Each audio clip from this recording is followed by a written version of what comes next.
StreamYard seems slow tonight for some reason.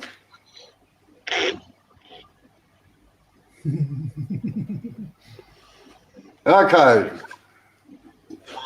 Good evening, Darren. Good day, Malcolm. We got two Ewies in behind us tonight, Sid and Jay. You might have to turn that off, Jay. I think it's coming through the... No, that was me. Oh, right. I've turned it off. Okay. Rightio. I'll put them into the background in a minute and then we'll explain what I'm doing. How many others have we got in, do you know? Hang on, I'll have a look for you. It freaks my computer out too much to go and look on YouTube. Yeah, I can. Yeah. Give me a sec. I'll just put it up and I'll mute the sound on it. Hello, Charlotte. No worries. Right, you've got 9 watching at the moment, Robbo. Okay. Good evening, Charlotte. Evening, Darren. Get rid of those two. Malcolm, Darren. We've got one of the troublemakers from Kingston dropped on to say good day.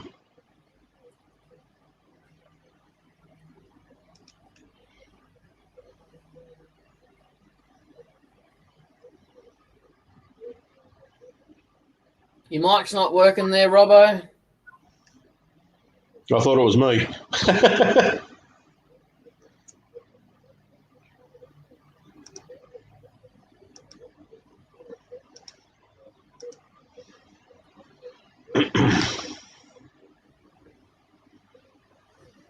How you going, Colin? How you going, Ricky? It looks like his avatar, Charlotte. We need someone who's good seamstress to make him a wizard hat.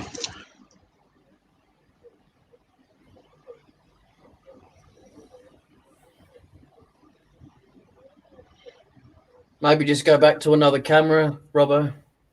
Hey, Malcolm. Long time no see, Malcolm. Don't stress over it too much, Robbo. If it doesn't work, just choose another camera.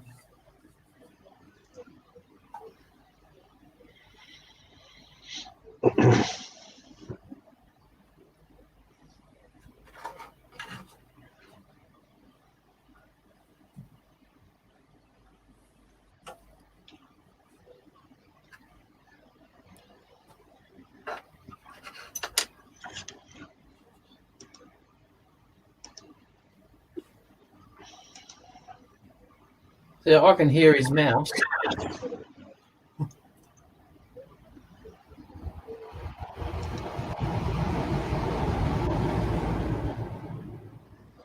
Say something.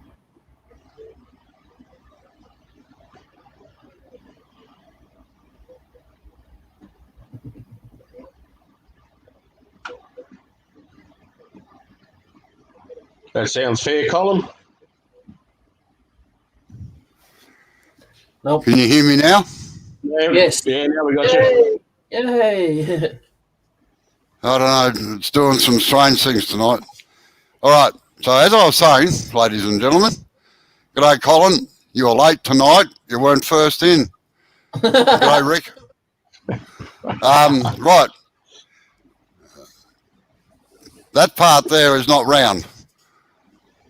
It's got 4 corners on it.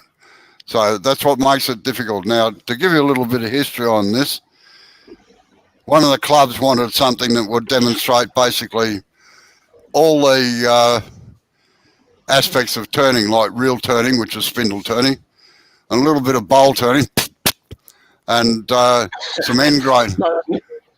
No pen turning in there, Robert? End grain turning. No pen. No pen. Okay, rightio. So we're going to get on with that. Now, the first thing, because I'm not real clever, I have to draw some things out. So what I did was mark out the size of the block here on a piece of board so that I can get the 4 corners around there evenly and still keep them within the square. So I tried various measurements. I hope you can see that. I might zoom it in a bit. No, that's worse. Right. So what I did was lay out lines along here and get a compass. Like so.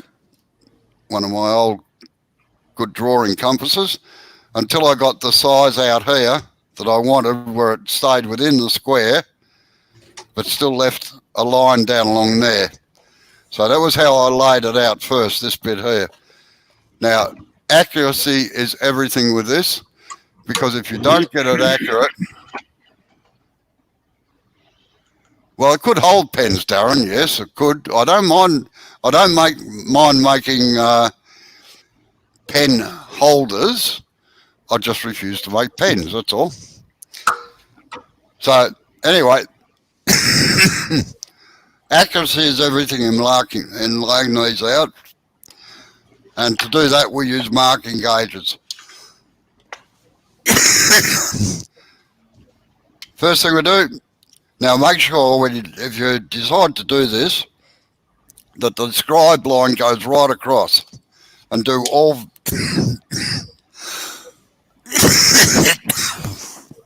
four corners. No swearing.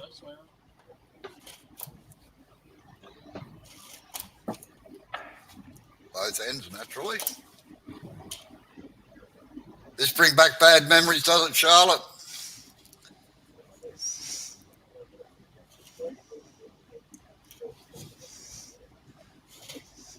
Okay, when you've got that there, now I'm not going to do it because I've already done it. You measure a line out 25 mil from this centre one here, so that you get this.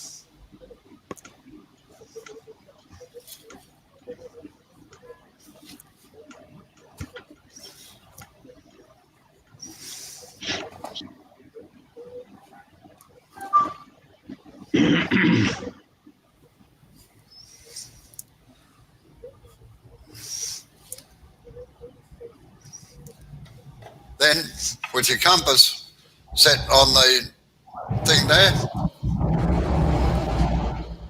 I don't know what that noise is. Sorry, I Have forgot to where the put my mute glove. button was.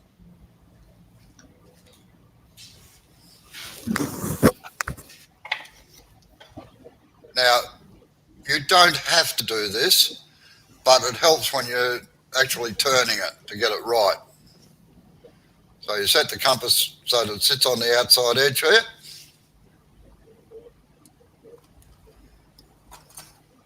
Ah, you mongrel of a thing. It's one of these compasses that's got a swivel leg in it, and every now and again it decides that it's going to swivel after the thing. Now,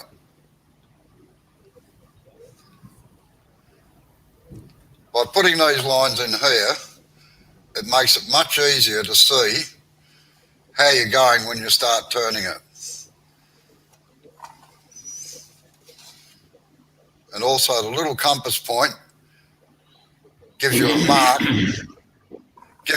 to put the brad awl into, or the little awl for your centres.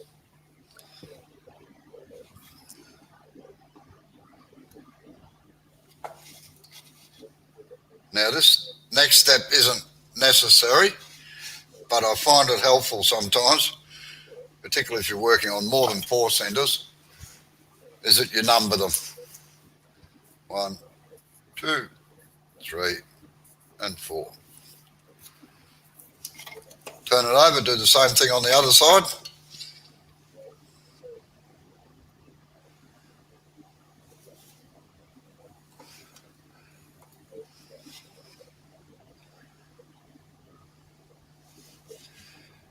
Now, this is just pine from Bunnings, actually.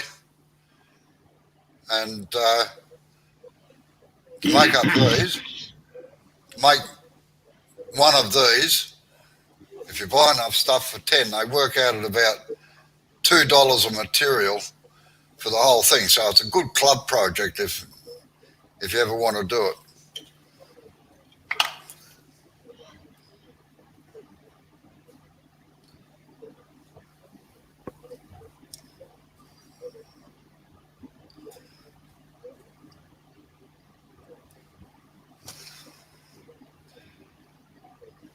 Now, when you number this end, make sure the numbers correspond on the other end. Amy's just dropped in. Good day, Amy. Right, that's the first section marked out. Now, I mark everything out to start off with. This is our top and bottom. And for that, I just use a normal center finder or whatever else you want to use. Pencil.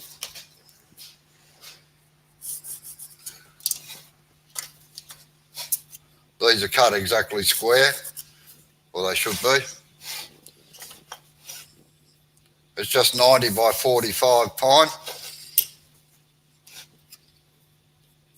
For the English, 4 by 2. For the Americans, 2 by 4. Because they have to be different. Right. Now, I get 3 pieces because we've also got to make a jam chuck.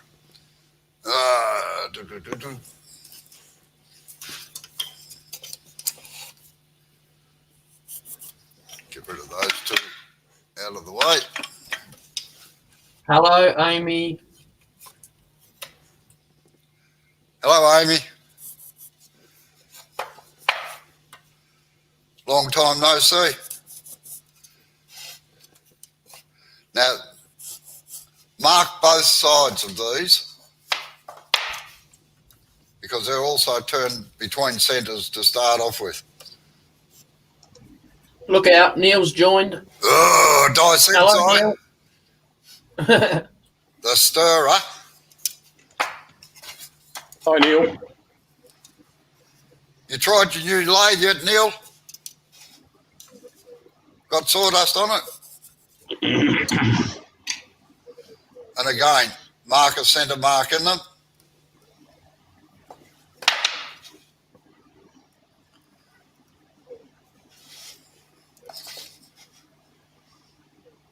I normally don't do this on the lathe. I normally do it on a bench, but cameras and things preclude doing things like that.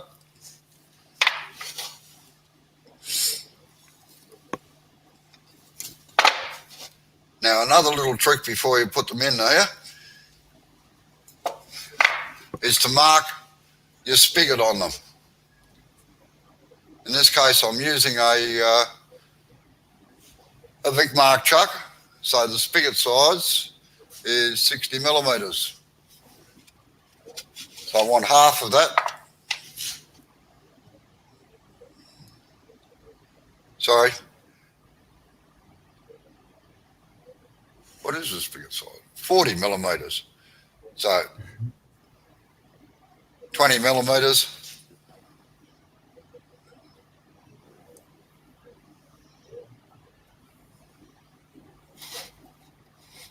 Because when they go between centres, you know how far you can come down without having to measure then. It just saves a bit of time, sometimes a little bit of frustration.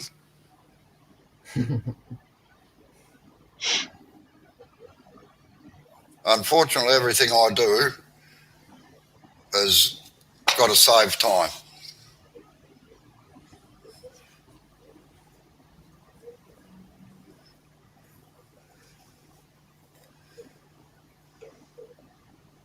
Right, there's those 3.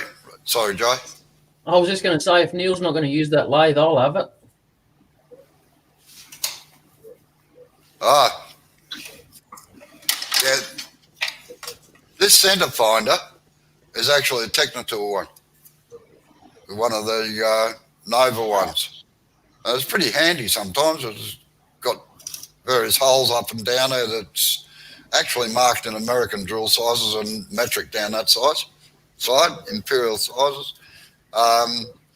It's got a degree thing here if you need it. It's got little things here, which is very handy sometimes if you want to do beads or something like that, all down the side here. Got a lot of little tricky things to it. All right, finish with that. Finish with the compass.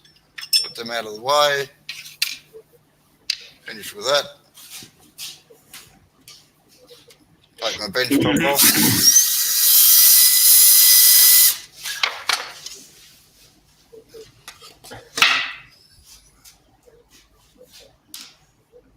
Magic, there's a lathe there. Sorry? Magic, there's a lathe appeared. Oh, you sold the lathe, did you, Neil? Oh, that's very good.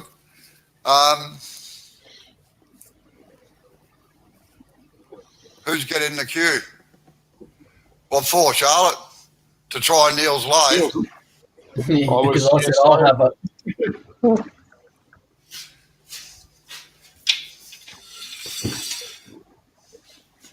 Just to upset Neil. It still isn't a Wadkin, Neil. Right, now, before we go any further, unfortunately these days most lathes get used for turning bowls.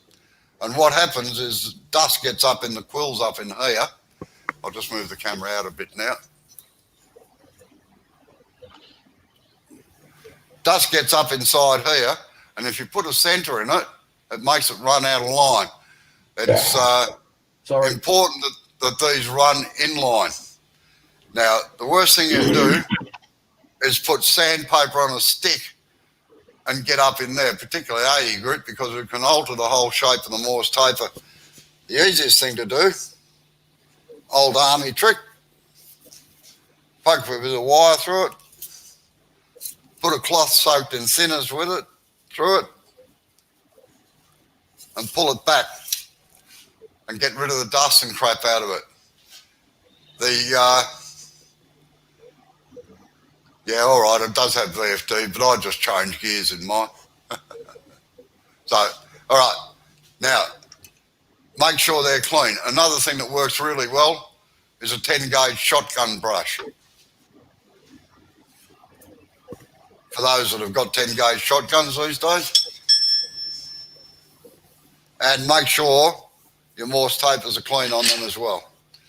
Okay, now we get down to the interesting bits.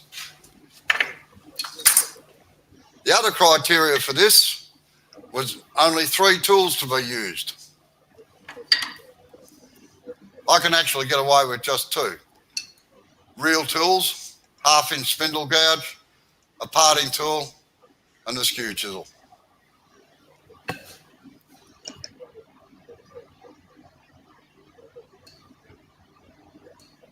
Sorry, we shouldn't use a chisel either, eh, Robbo? What are we talking about now? Oh, yeah. Am I allowed to tell them the story, am I, Neil?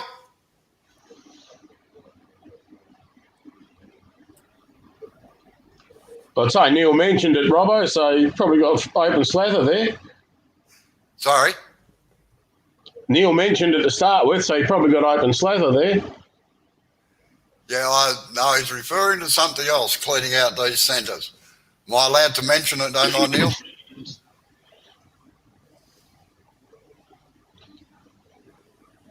Malcolm said yes. Yeah,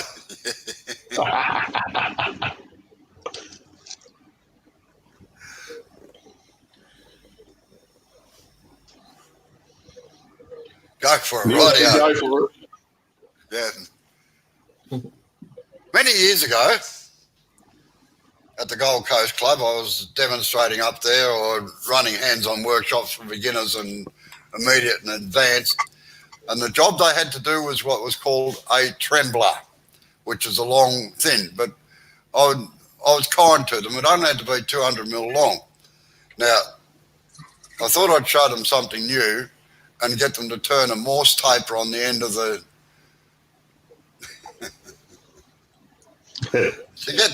to get them to put a Morse taper on and wedge it into the quill of the headstock, right? Which is the firmest way of holding a piece of timber, particularly if you're just turning one end of it. So anyway, Neil could not get the Morse taper right. Now, those of you that know Neil know that he's the glitter king. He spends 3/4 of his life in Spotlight buying glitter and stuff like that to decorate bowls and various other things. He's also the super glue guru. So he decided that he'd super glue it into the quill. it took us 3 hours to get that block of wood out of the quill, and then we had to get a reamer to clean it out properly and reset the Morse taper in it. But in the meantime, I broke his skew chisel trying to get it out too. So 1-1. Okay, now this is the finial material. I don't bother marking the centre of that. I just guess.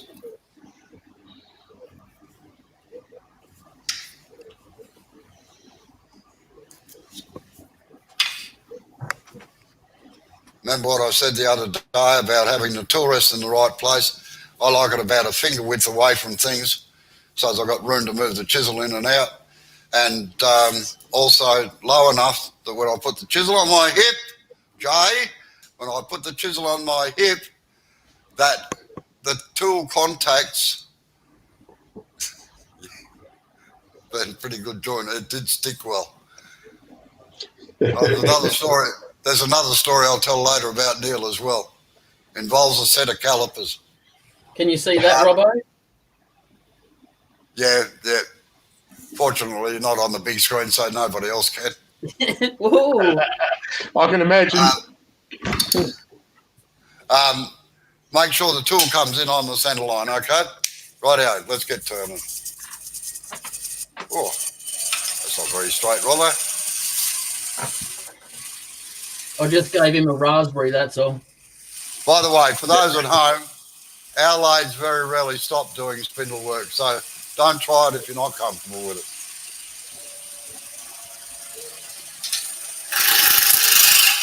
Now, what we're going to do, I won't talk while I'm turning, mainly because I probably can't hear me.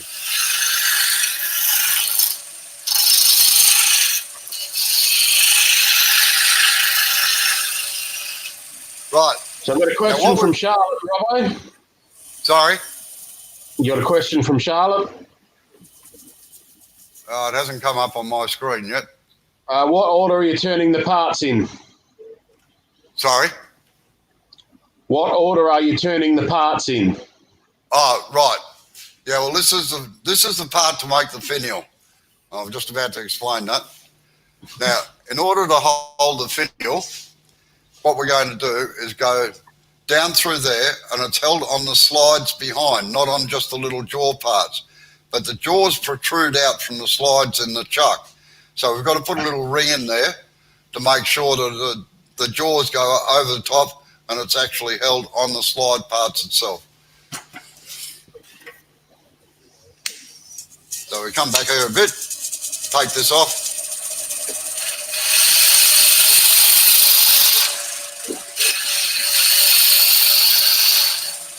Get our parting tool.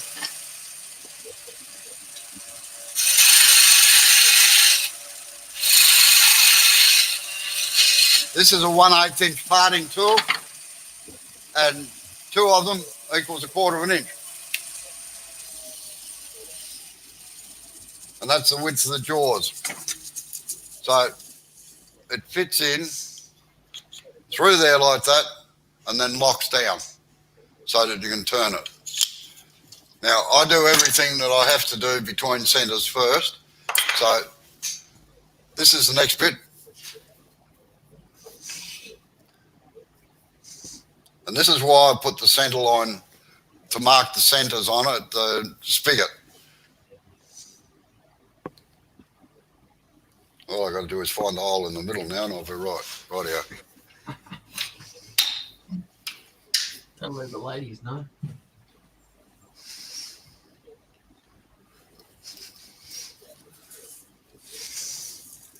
Now, if this is running out of line, you've got to make sure you get it in straight, because otherwise it's going to throw everything out, and that's miles off for some reason.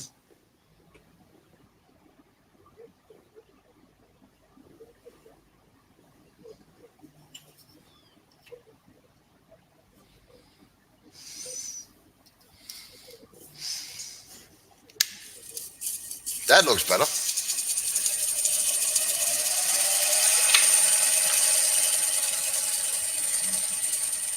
Okay, using a spindle gouge again. I'll just switch cameras.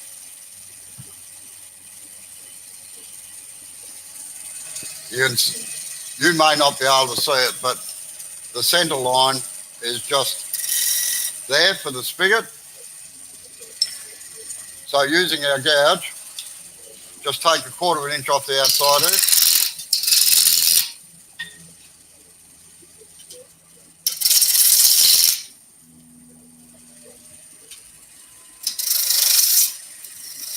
Don't cut the line off, just come back to the line. Like that, don't cut it off.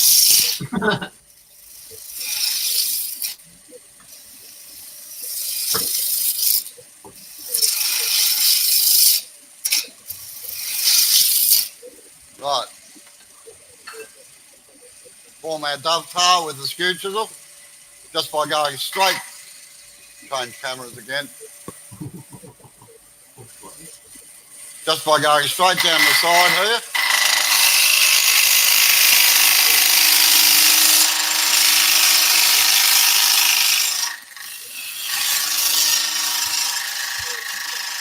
Making sure that it's a nice clean part here, and it's got a little bit of a concave or it's flat to sit the face of the jaws on.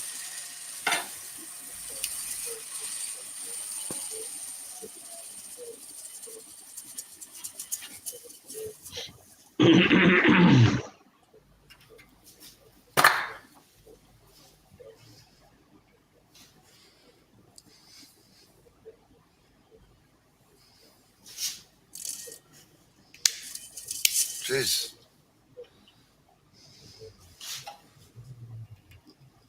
Things are not going well tonight. Maybe you need a little bit more lighting there, Robbo. No, it's not that. The centre marks aren't lining up for some reason. That's better.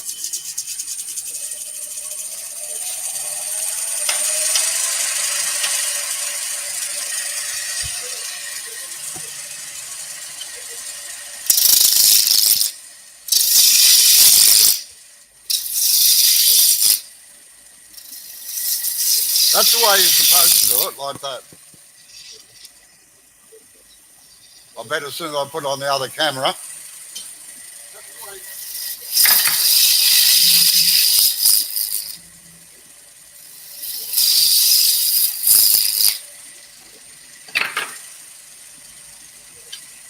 Put our dovetail in.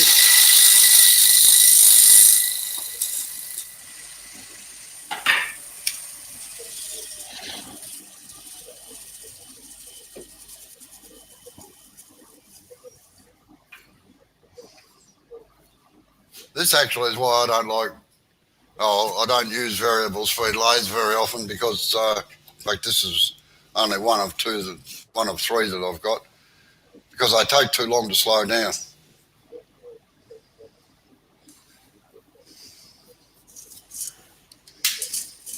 This one doesn't matter too much. It's going to be a jam chuck, so.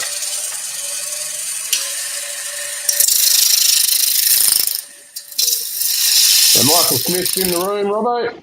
Sorry? Michael Smith just joined. G'day, Michael. How are you?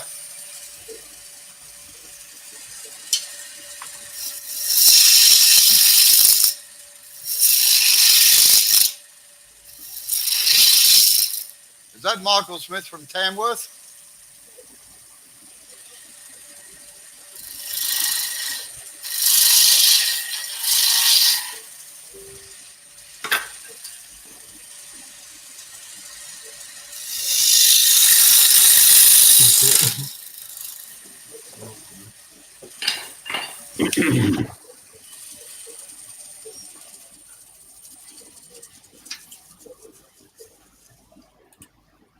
Okay, now we get on to the interesting one.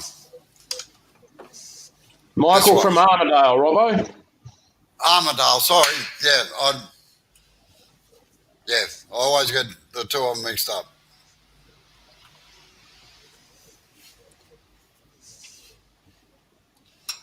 You still working, are you, Michael?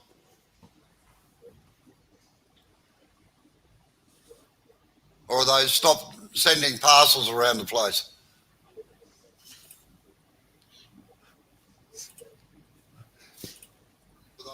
Now, whenever you're putting this in, this thing's getting in the way. I can't really alter this camera. All right, I'll go to the overhead one.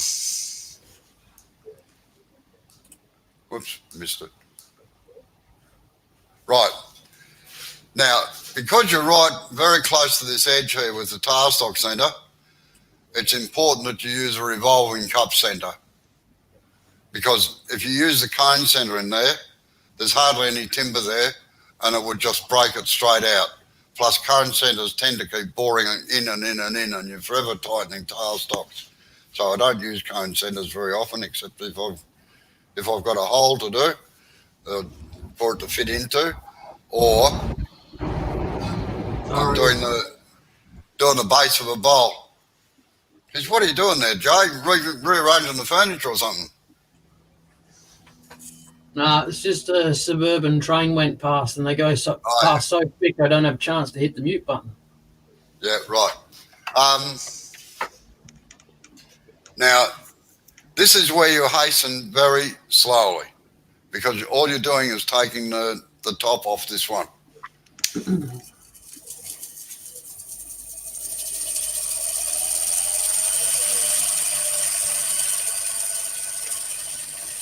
And you've got to bring it down to that line.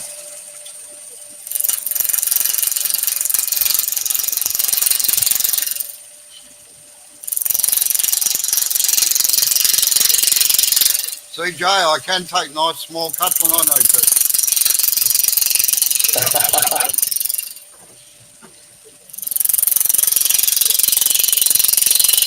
Now, the advantage of putting the line in there is that you can actually see the line.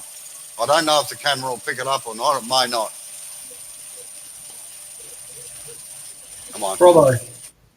Yes. Charlotte has asked, can you explain what you are exactly doing and why? She said she has forgotten and others may not know. Well, with Charlotte, it's not surprising she forgets, but that's right. Oh, harsh. No, Charlotte and I have known each other for a long time. I gathered that. She's a very nice lady, actually.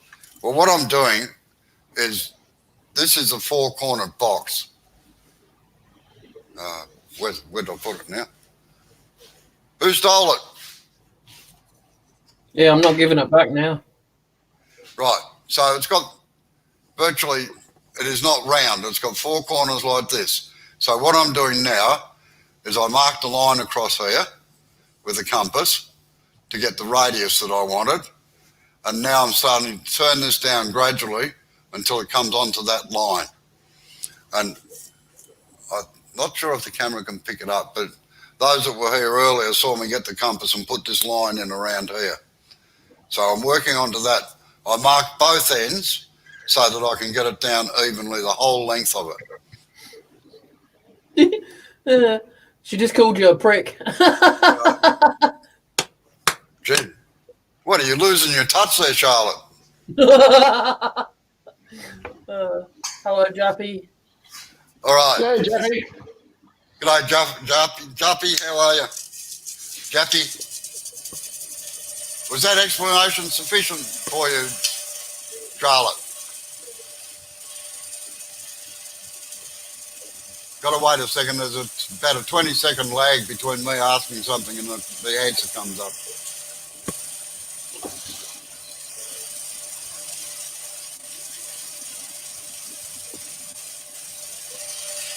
Okay, so we just keep working gradually.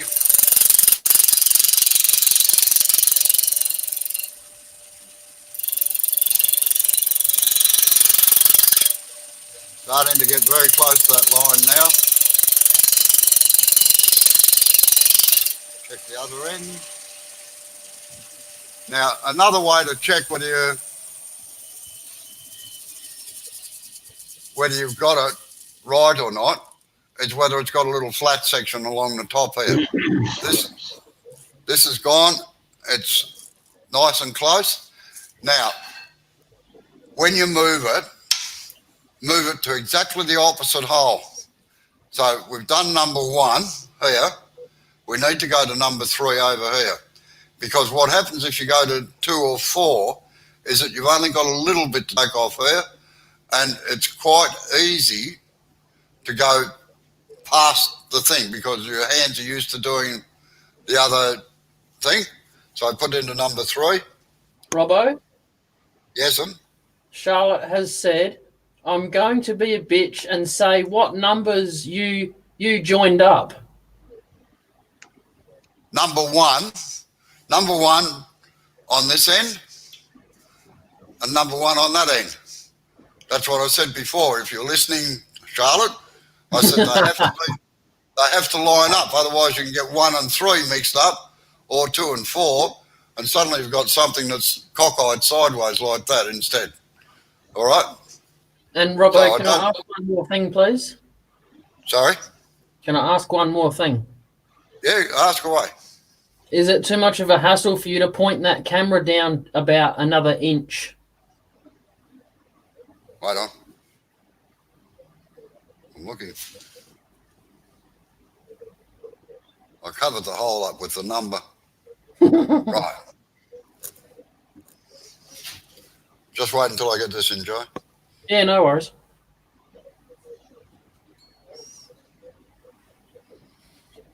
Where have you gone? I mean, everyone's getting a really good look at your tool case, At the what? at your tool set in the background. Oh, the thing at the back there. Yeah. Why are you getting jealous? Oh, yeah. Well, it's easy for me to just close and walk away with, isn't it? That's not right. Oh, where the heck have you gone to? I knew this was going to be one of those nights tonight. Not everything goes perfectly sometimes.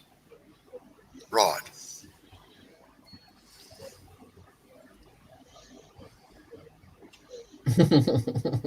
Still can't get it. That's the lag, Charlotte.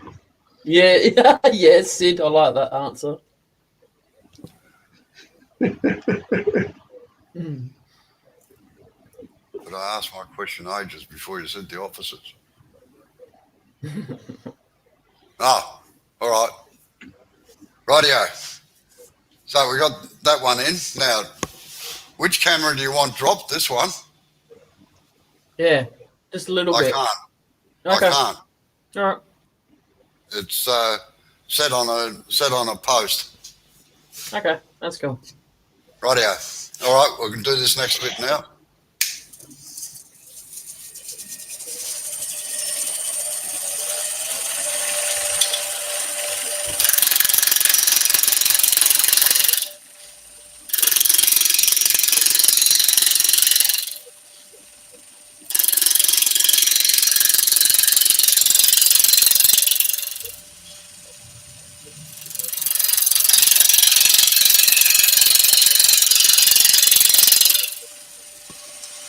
Check each end to make sure.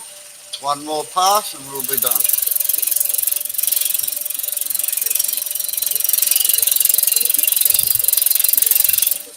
Right. Do a final check.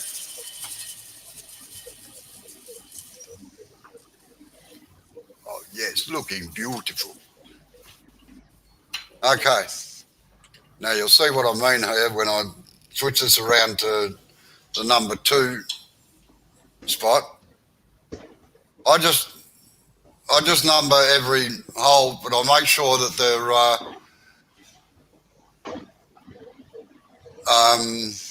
lined up. That's all. It's not the order that I turn them in or anything like that. Now you can see how much has to come off here. And it's very easy if you're doing this side here and then you switch straight over to there to go too far. Change camera. What, the overhead camera, Charlotte?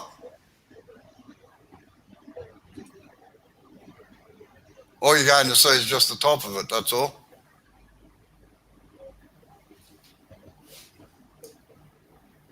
Like that.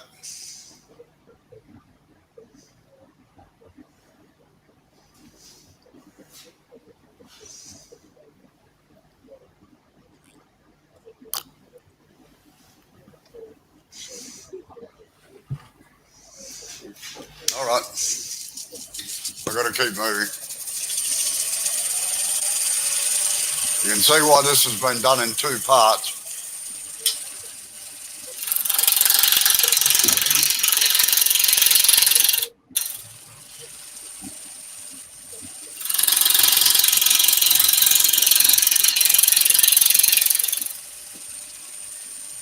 Now, because I can't see the line properly here, I have to switch it on and off.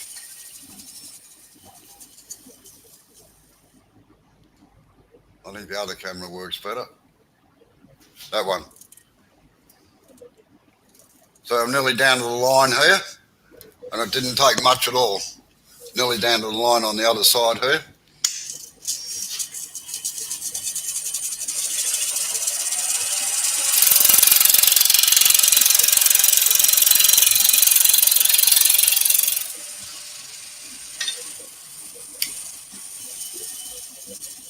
No, you can't see from the front, Charlotte, sorry.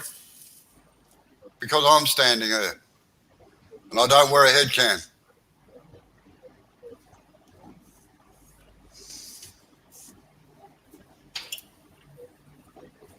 Right, last one.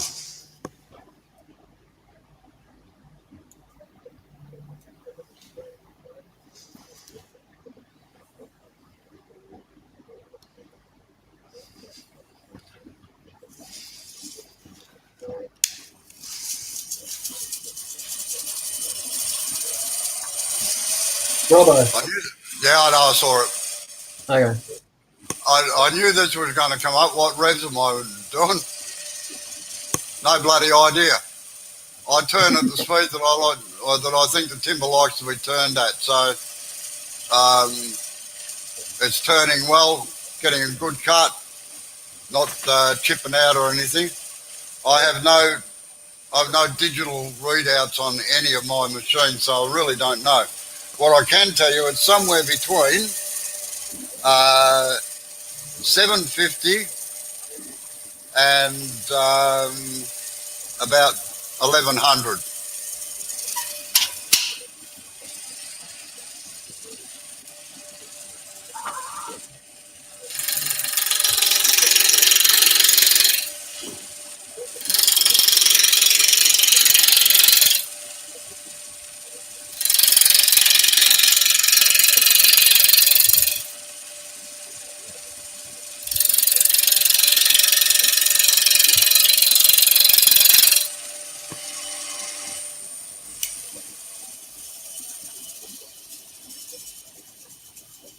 What do you?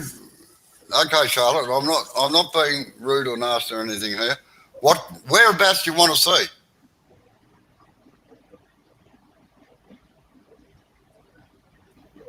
Because I'm always willing to listen to, particularly with cameras and things.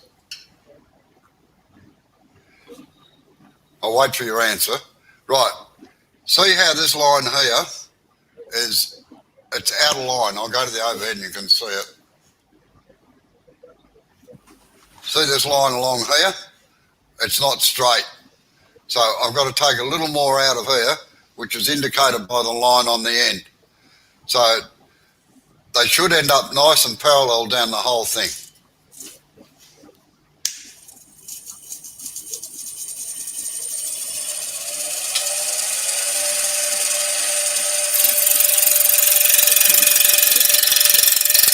This is why marking it out is important.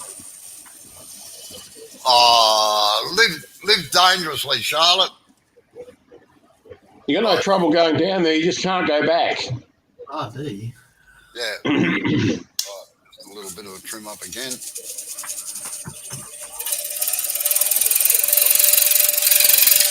Okay. Now we take it out of the way and put it on true centres, which I haven't marked.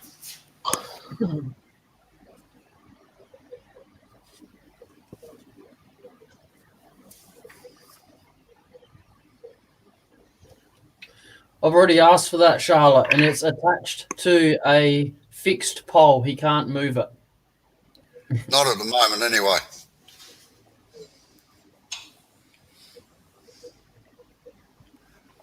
All right, let's just,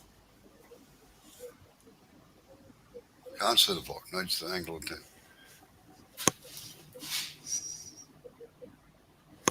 Like that, you mate. You're not on that camera, Robbo. Oh,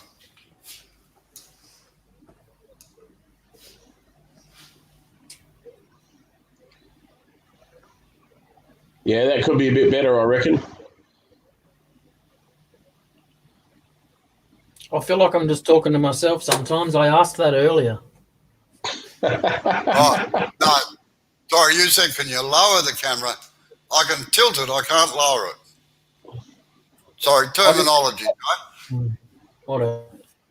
Right. Now, what we're going to do here is put a spigot on the end of it to fit into the chuck. So, as you all know before, that's 40 millimeters. So, using a pair of calipers and our rule. Sorry, the spigot on this one has to be 60 millimeters. Now, the reason for that is that where it goes into the base in here, you actually hold that in the chuck in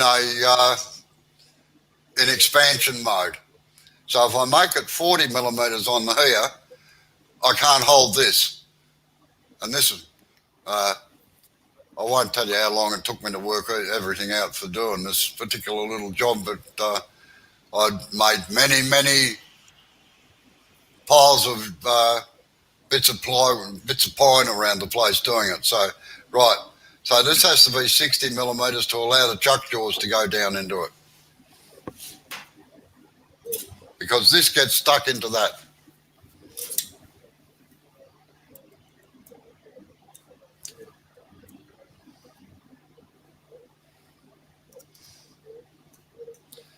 Right, just set this off at 60. Okay. We can crank the speed up a bit. Move our tool rest in a fraction. I'll use the parting tool here.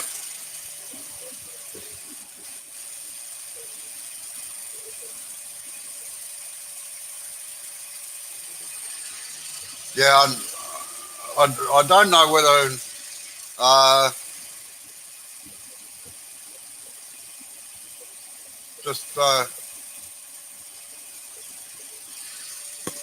well, wait a minute. Does anybody mind if I stop for a couple of seconds just to shift that camera around just to get it in the right place?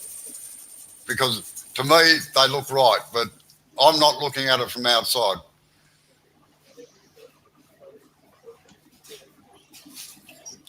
Fortunately, it's mounted on a pretty substantial base.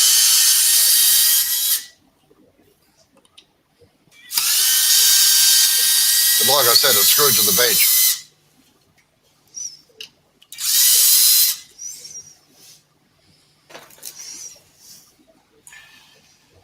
Why not? Get it on the camera again.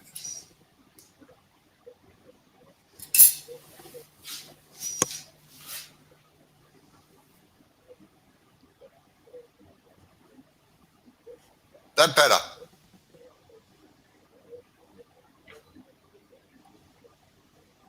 I think Charlotte may have been talking about it being over the tool rest side of the tailstock, Robbo.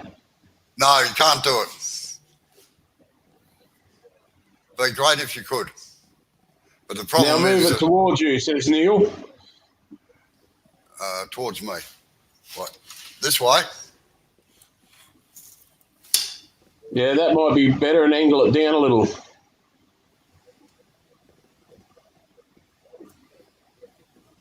That shows much more of the end of the box anyway. Yeah, all right.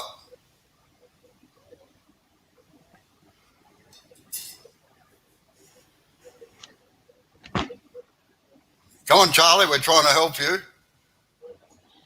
Give us an answer. Yes, in capitals. Yes, she's yelled at you. Oh, right. Like I say, I'm working off StreamYard. Are you working off Facebook, are you? Yeah, they'll be on YouTube, which is about 20 seconds behind what you are. Yeah, that's right. Okay. If I All miss right. something here, I can flick over to YouTube and catch up on it. Yeah. All right, just hold on a minute. I got to put my mountings back Oh, in no, again. she's got What? she's put no up now. I'm not sure what she's talking about now. That's good. Okay. You're right there, Charlotte. Screw it down, Robbo. That's good. Right. Everybody else happy. I'd hate to offend somebody, you know. You haven't done the night right if you haven't offended somebody, Robbo. Yeah, well, that's right.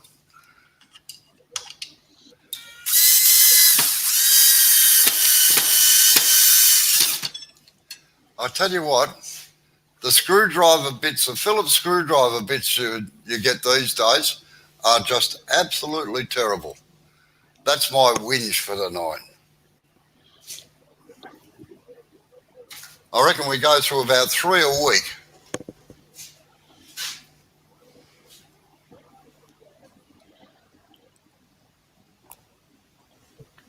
It's all right.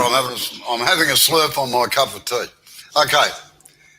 Now, put a tenon on this so that it can fit into the thing, 60 millimeters. Now, a little trick when you're using a parting tool. Normally, a parting tool is used up like that. It's a cutting tool. But if you do that, you get a little bit of tear out.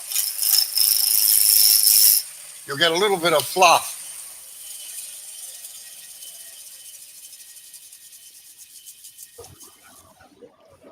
Up here. So what you do is you go in like a scraping cut for the first cut, and then lift it up, and then start cutting.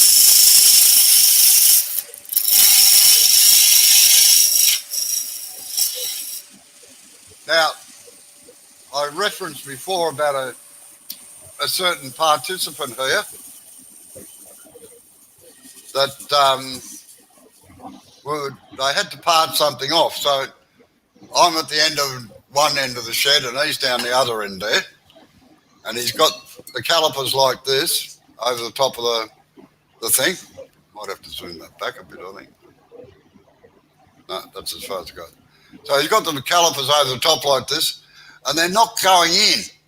And he's got the parting tool and it's going through. And I'm about to yell out, "Oi, you, stop!" When he parted right through the piece of timber and 2 bits of timber flew out of the lathe. He was using a narrow parting tool and the calipers couldn't fit down the slot.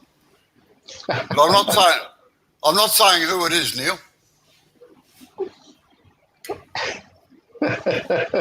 Do you know who it was, Neil?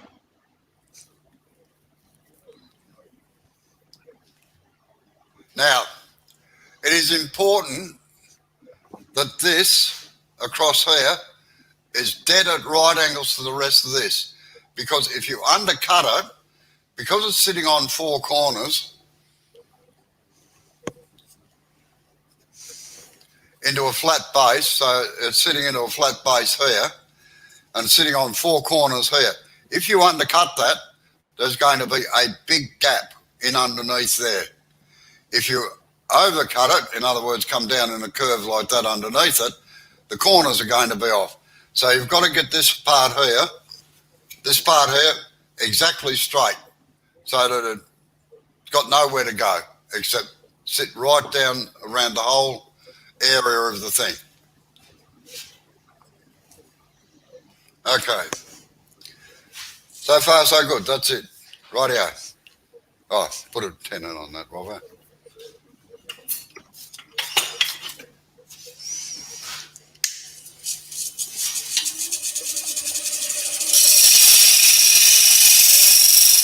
Right, dovetails on.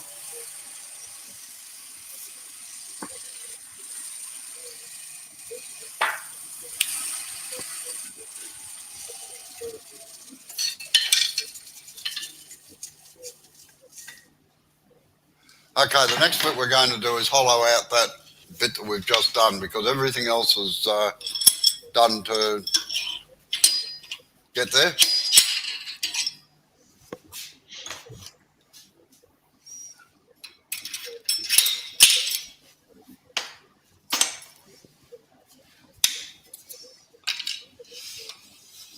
We've got Atelier in, Robbo. Sorry. Atelier's in. Hello, Matthias. How are you? I'm about 10 minutes off knocking off, actually, because I don't want to interfere with the other lives that come online at our time, so I'm limiting myself to about an hour and a quarter. Okay. Robbo, Yes, they don't start for another hour. I know that.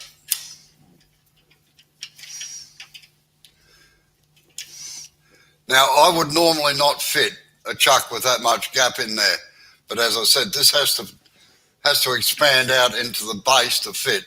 So it's just a matter of working around things. Whenever you're using a chuck, always make sure that you do both things.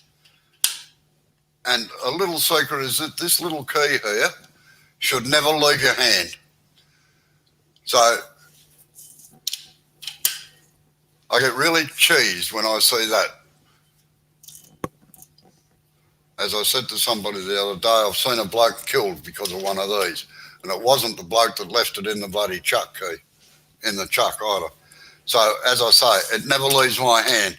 So I tighten it up, I take it out, I do it, take it off, put it out of the way. Okay. Now, I'm not going to sand this at the moment, but normally you would sand this now, and you can't sand it with it running, because if you do, what you'll do is round over these top corners here, and it looks absolutely terrible then. Instead of being a nice straight line down here, it's all wonky. So, I know what I was going to do.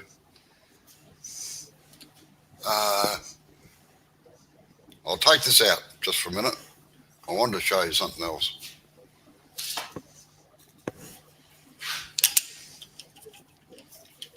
Getting a bit ahead of myself.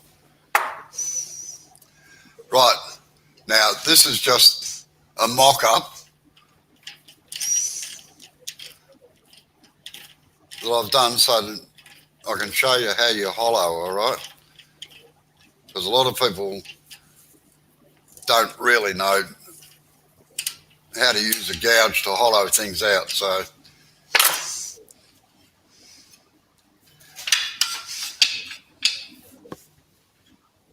I very rarely use Forstner bits or anything to drill holes in the ends of anything. I always use a gouge pretty well. Okay.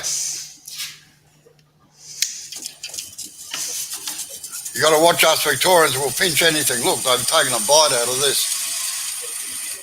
So what I do, I come across the face here like this to get rid of any, in this case, the numbers and everything and the marker on it. Come right into the centre. Start taking the centre out a little bit so you've got a dish, and then get the gouge and just push it straight in. It's horizontal and just goes straight down. Now that gives you the basis then to start hollowing out. Now I'll explain this. I'm not going to, I might get it done tonight, but it doesn't matter. Now I'll just get my little skew chisel, my little gouge at least.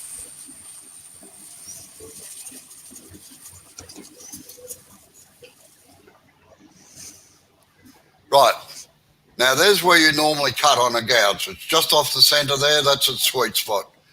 Just off those two sides there. When you're hollowing, you've got to be cutting with these, with either of these, but it's generally this one here because the gouge is over on an angle like so, down in the hole. Now, I'll change to the overhead camera in a minute. and you can see what I mean. Ah, bummer. Come on.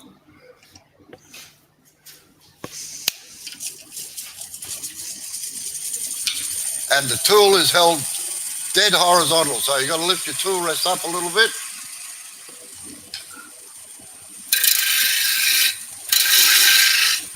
I know why that camera away. I can't get the swing on the chisel, that's why.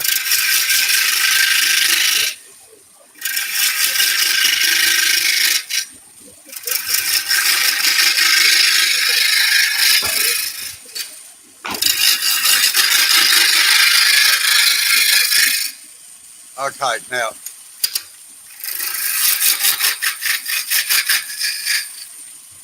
move the tool rest in a little bit, Robbo. Check the speed up. Okay, now hopefully you can see where the chisel's operating down in here through that gap.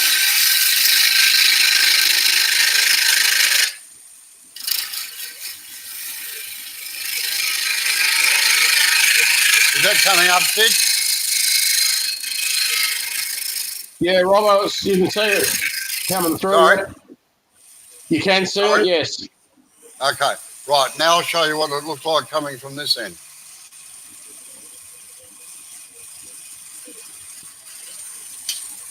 So in there, and the handle is right, the angle of it is so as it contacts down here, not up here. If you come out to there and hit the side, it'll either bog down or grab really, really badly. So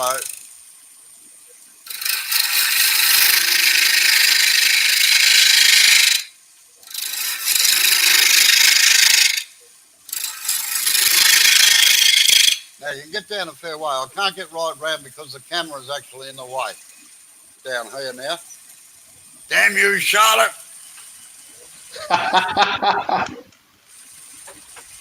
Neil has said Webb. something, Robbo.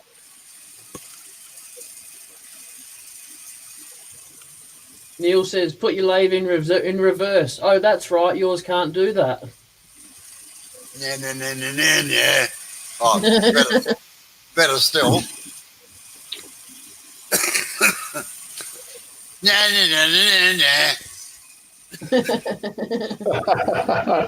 So, Robbo, a question from me. Yep. So, is this technique the right way or a good way to do a cross-grain bowl as well as an in-grain hollowing? No. Cross-grain bowls, you always start from the outer edge and work towards the centre. Now, on the inside, outside you work from the centre up to the rim. On the inside, you work from the rim to the centre so that the grain's supported. Now, if you have a look,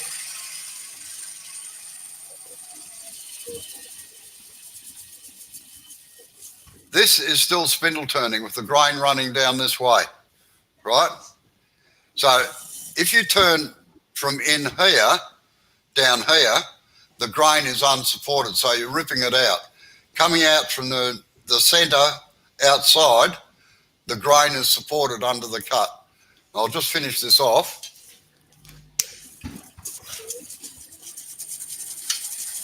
Oh, I'll just take it down a bit further anyway.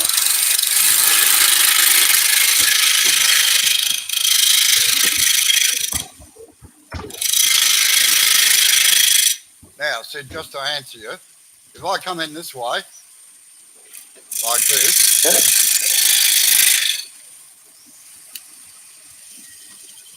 which is the way you would normally do a cross-grain bowl, see the tear out down in here? Yeah. Where it's ripped it right out. Wait on, I'll see if I can get a close-up of it. No, camera's in the, oh, wait on, might be able to. See how it's really ripped the crap out of it down along the edge here? Yep. That's what happens when you try end grain doing it that way. That's all. That's all. Right. So now to smooth that out, go back the other way. Right. To smooth this out, the skew chisel is ideal. as a negative rake scraper. It is the only way a skew chisel should be used on a bowl.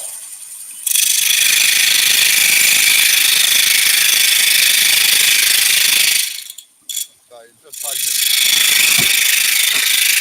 nice fine cut like that. Now when you get to the bottom,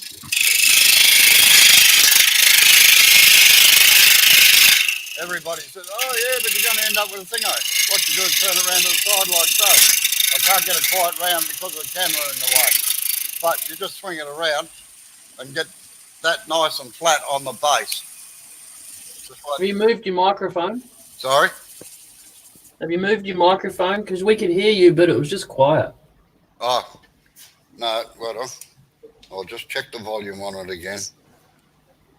No, full volume. All right. I've probably got it up near my head. That's why it keeps hitting my glasses otherwise. Right. Yeah. That's better. Right.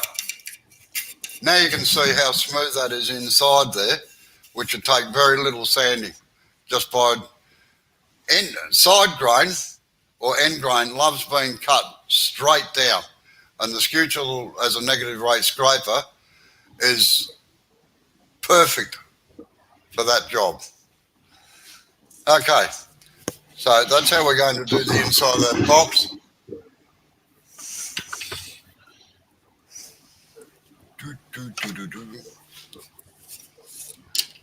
Is there any questions on doing that or not?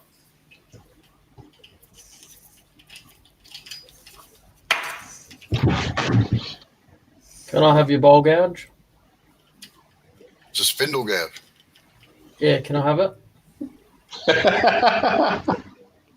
There was a question, I guess, Robbo. Yeah. Unfortunately, Jay, Yeah. it's trained in my hands. Damn it.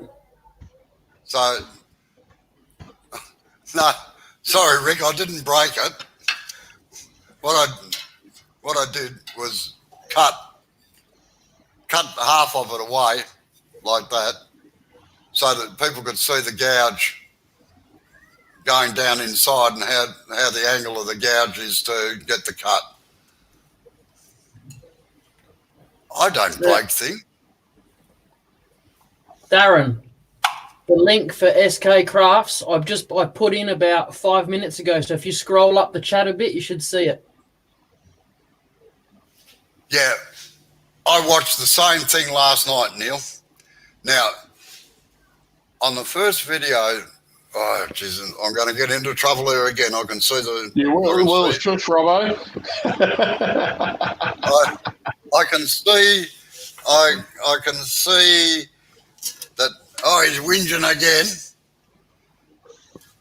But when Ed Oliver put his first video up on turning a bowl, I actually questioned him, and he redid another video again after that, explaining why he went that way. But it is just the wrong way of doing a bowl. I'm sorry, it is technically incorrect. You can get away with it, but man, you can save so much time by doing the job the right way. So, you know, right. Saves a hell of a lot of time in sanding and cleaning up, that's for sure.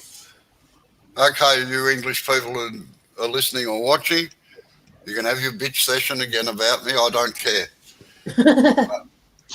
Right.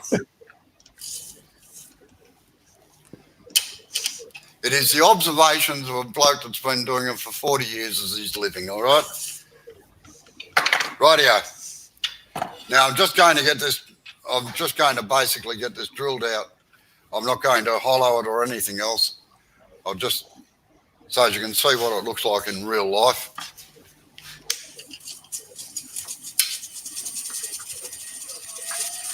Right.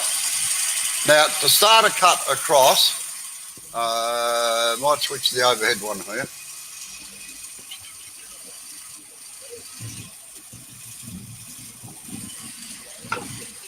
What you do is face the bevel. Sorry, I'll get my big one so you can see it. switch this off. Oh, he's getting the big one.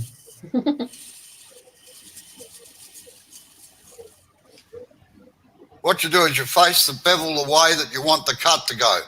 Remember, bevel is king. It is your steering wheel. So if you put it this way, it's going to go that way. If you put it out this way, it's going to go that way. Now, as soon as you make that first cut, the chisel is held virtually vertical with the flute completely closed and just the nose comes into contact. If you don't do that, it's like 95% of Australians at the moment. It goes looking for support, all right? So make sure that it's in line and just the first part contacts. So that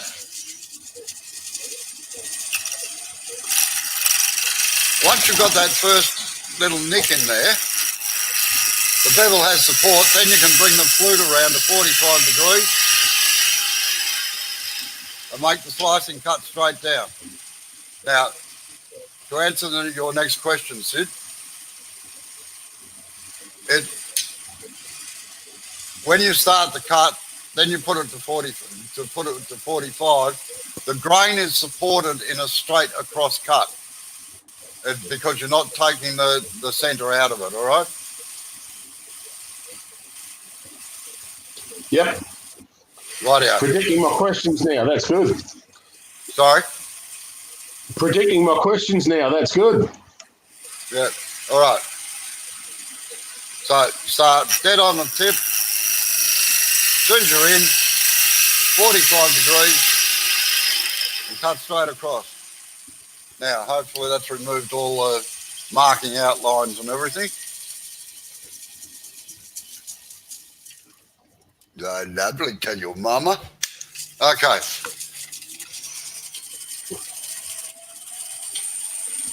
Now, the initial cuts, I must admit, I do go in like that.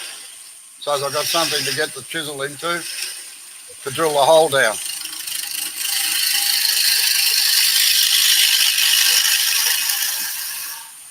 And then I start pulling out.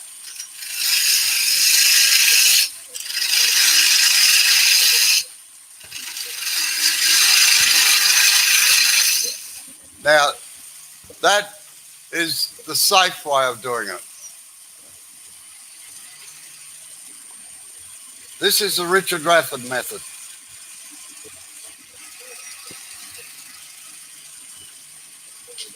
And I generally don't teach this for the simple reason that it is best done with somebody there to show you exactly what to do. Now what you do is you put the tool in here and you put it upside down.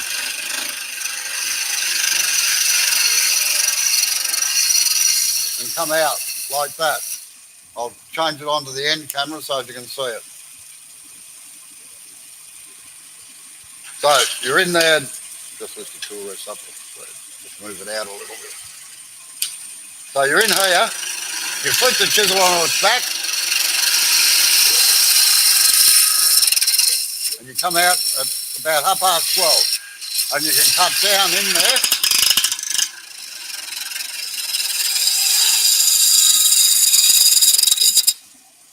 And you can remove a hell of a lot of material like that way. And it leaves a reasonably good cut.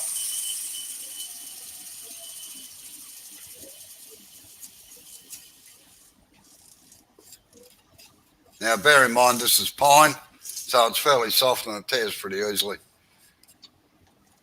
Okay, I'm going to leave it there and to be continued.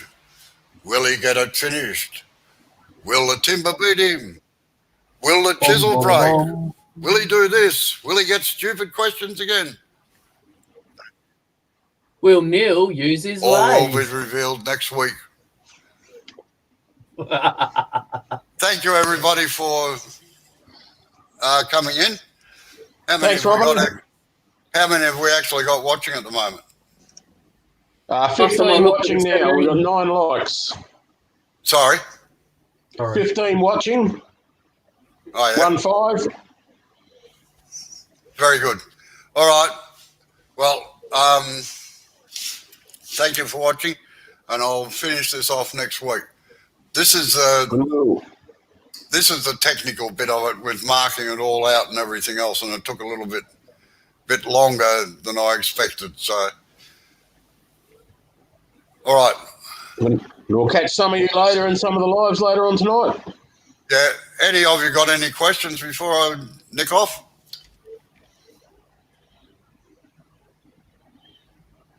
Nick off. That's a nice drink. Nick off? Never heard of it. Yeah. Must be South Australian, is it? Vodka and orange. Oh, no, well, that's why I don't know. Yeah, that's a screwdriver. Well, when I was younger, it was in a cask and it was called Nick off. Ah, Will do, All right. Malcolm. I'll see you at breakfast. yep. All right, well, thank you, everybody, and I'll see you next week, hopefully. Good night. Oh, See you, Steve's Robert. just. See you later, Steve. Not the Steves again. Bye bye. Steve's. Have a good night. No worries, Steve. Catch you later. Bye.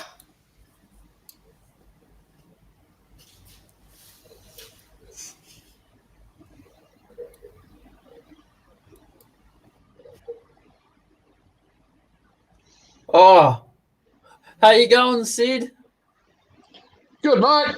Robbo's just Did you left. enjoy the little hijacking of your live today? Yeah.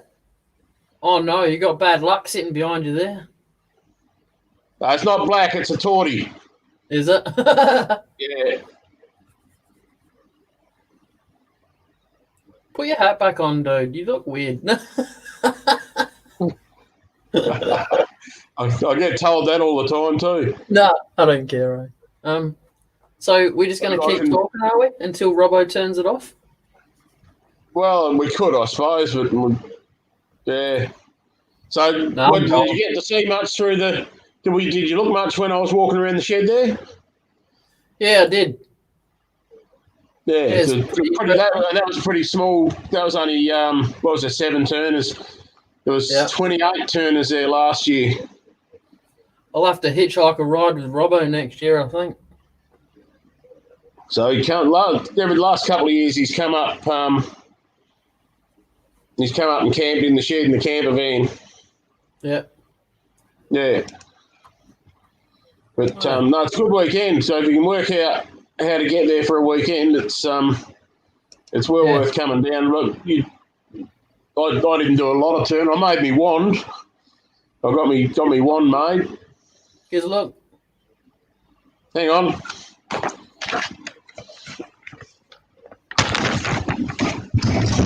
I'm inside now. Yeah, don't blame you. I'm in the shed. It's a bit cold out here.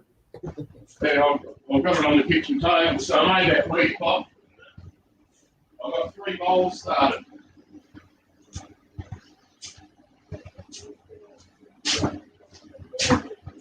I've got a stiff knee too, walking on concrete all day today. Was that what? Is it? Oh, I wasn't going to ask. So we got Oh, yeah. Yep. You bejeweled it. that's a bit of macrocarpa, Oh, yeah. Nice. and I had a little bit of tear out in the end there Yep. when I parted it off. So I went down and saw Shirley. She makes stuff out of broken jewellery. So I got a little stone out of one of her bits of broken jewellery and stuck in the end. Oh, yeah. Cool. Hey, I've just noticed, right? The live ticker is still counting over, so he hasn't even ended the live yet. He's must be going inside for a coffee and go on the toilet. I'll just see if I can go back into it.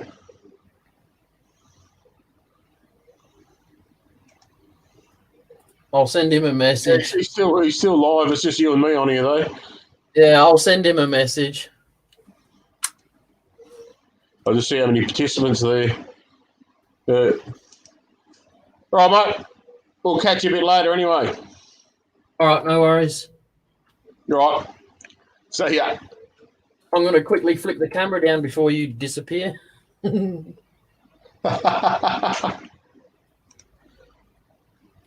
right.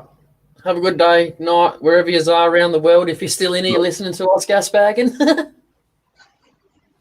See ya. Bye. Boy. Looking at my dressing gown now. Sorry.